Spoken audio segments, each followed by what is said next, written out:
You ever notice how some people just think differently?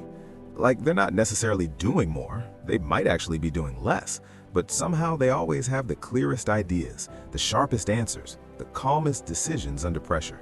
And you sit there thinking, what do they know that I don't? It's not about raw IQ. It's not some gift they were born with. It's a set of hidden mental habits, things high IQ thinkers do automatically that most people never talk about. Today, we're going to break every single one of them down. And I promise you, by the end of this video, your brain is going to feel a little different. Habit 1. They think in first principles. What if everything you were taught is just somebody's shortcut? Here's the first secret, and honestly, this one changed how I approach everything. High IQ thinkers don't accept surface-level explanations. They strip everything down to the basics and rebuild from scratch. This is called first principles thinking, and most people never do it, not because they can't, but because it's uncomfortable.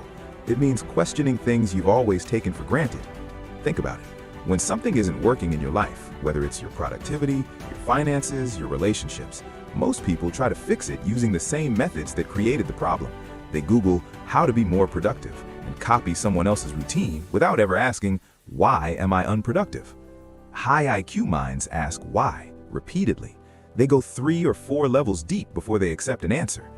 Try this. The next time you're stuck on a problem, ask yourself, what do I know for certain about this? Strip away all the assumptions. What are you actually working with? You'll be surprised how often the real problem isn't what you thought it was. Habit 2. They're comfortable not knowing. This one might sting a little, so stay with me. Most people, and I used to be guilty of this too, feel uncomfortable when they don't have an answer. So they grab the first explanation that sounds reasonable and they stop questioning. High IQ thinkers do the opposite. They sit in uncertainty. They're okay saying, I don't know yet. And that's not a weakness. That's one of the most underrated forms of intelligence there is. There's a term for this, negative capability.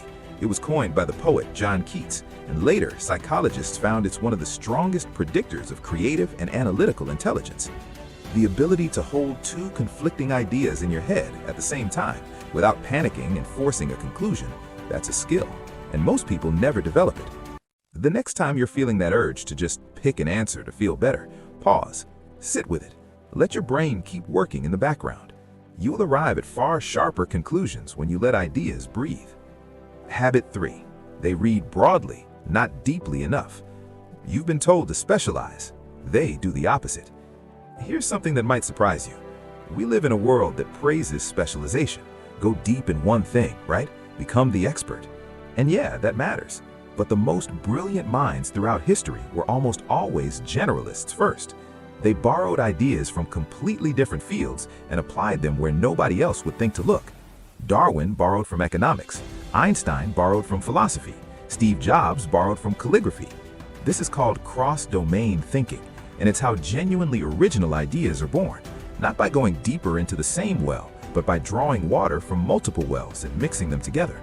The practical version of this is start reading things outside your area. Pick up a book on behavioral psychology if you work in tech. Read about architecture if you're a writer. Read about military strategy if you run a business.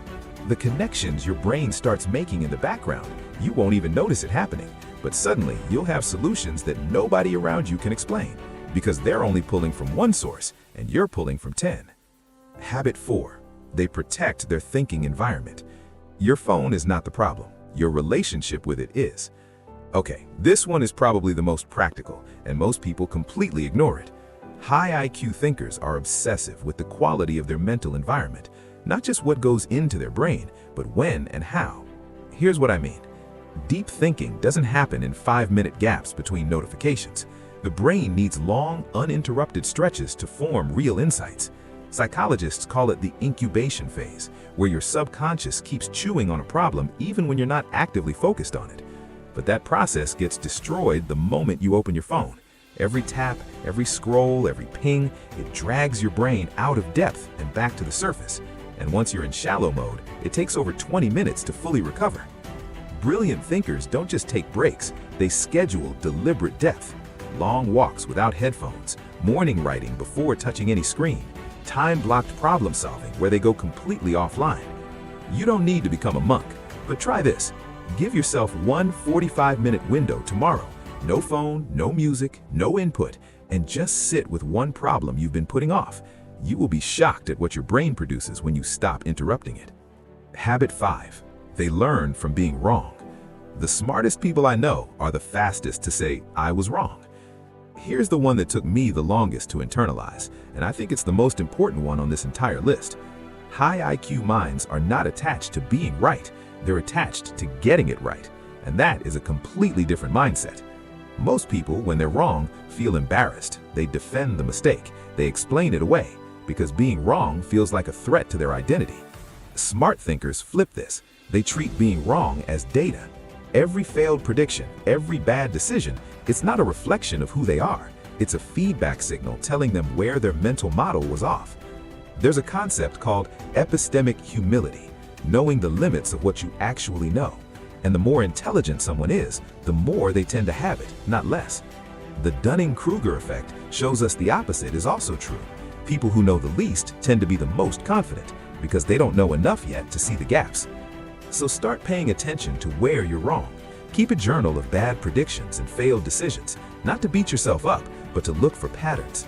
Over time, your mental model sharpens, and that's what intelligence actually looks like in practice.